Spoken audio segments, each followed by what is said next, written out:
Hi, my name is Trevorius Lawrence. Uh, Here's my student ID. And the poem I chose to do this report about was Scylla and Charybdis by Megan Fernandez. Uh, I chose this poem basically because, I play a video game with the characters Scylla and Charybdis, and I could just better understand the poem that way. It's actually quite funny because me and my friends actually had a debate about this poem. I'm like, man, Megan Fernandez was talking about, Charybdis and Scylla, and in the poem, she was like, I would probably choose Scylla too. And me and my friends all decided, man, we would rather die by Charybdis because we think it'll be quicker. Which I think that's just hilarious. But anyways, my favorite part of the line was actually the start. It goes, I like when the choices are both ugly. The rock and the hard place. Odysseus chose Scylla, and I too would have opted for a terrestrial evil. The sea vortex probably concealing some subterranean meat within its beauty.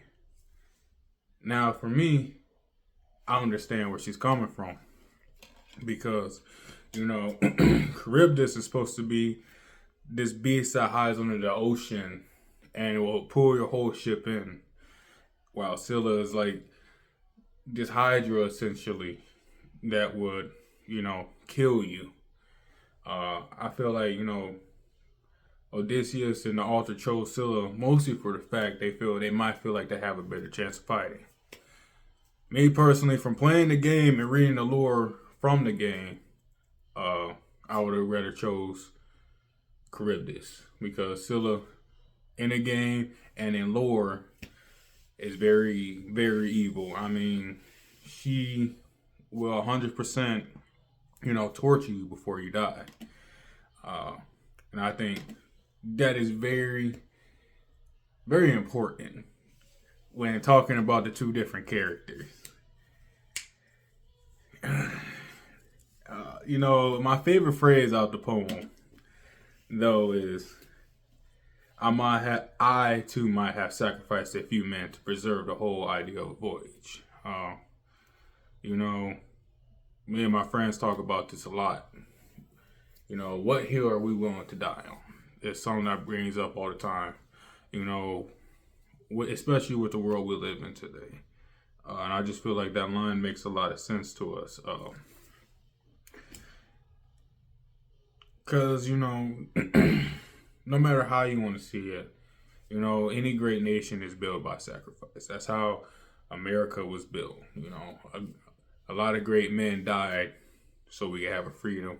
And me as a black man, I could say, a lot of other black men went through a lot of hardships for me to have this opportunity to be in school. So that really speaks volumes to me. Another thing I also liked about this poem it brought my attention back from the movie Odysseus, which I actually watched and read about back in school. And to tell you the truth, that's probably the reason why I played a game I played called Smite, because I liked the adventures in it. I liked it how he had to go through a whole bunch of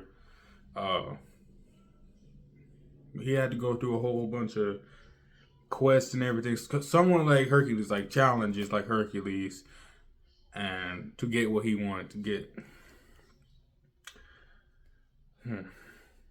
One thing I did think that was interesting was when in the story it said, when you face the Queen Medusas in the water, transfixed by their pale rosy pulses, it kind of had me thinking, because Medusa was one person and Scylla was another.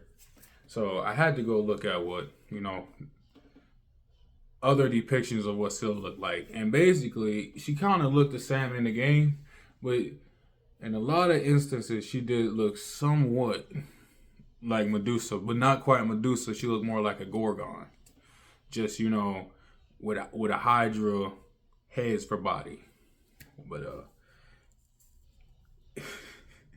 yeah, I'm sorry. This is new to me, but I like this shit.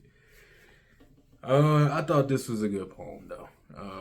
Like I said, I think the fact that it brought me back to the game helped me understand the poem more, because in the game I could tell you right now, if I had to choose between either fighting a Scylla or fighting a Charybdis, I'd be like, man, I would rather fight the Charybdis, because fighting a Scylla in the game is just terrible.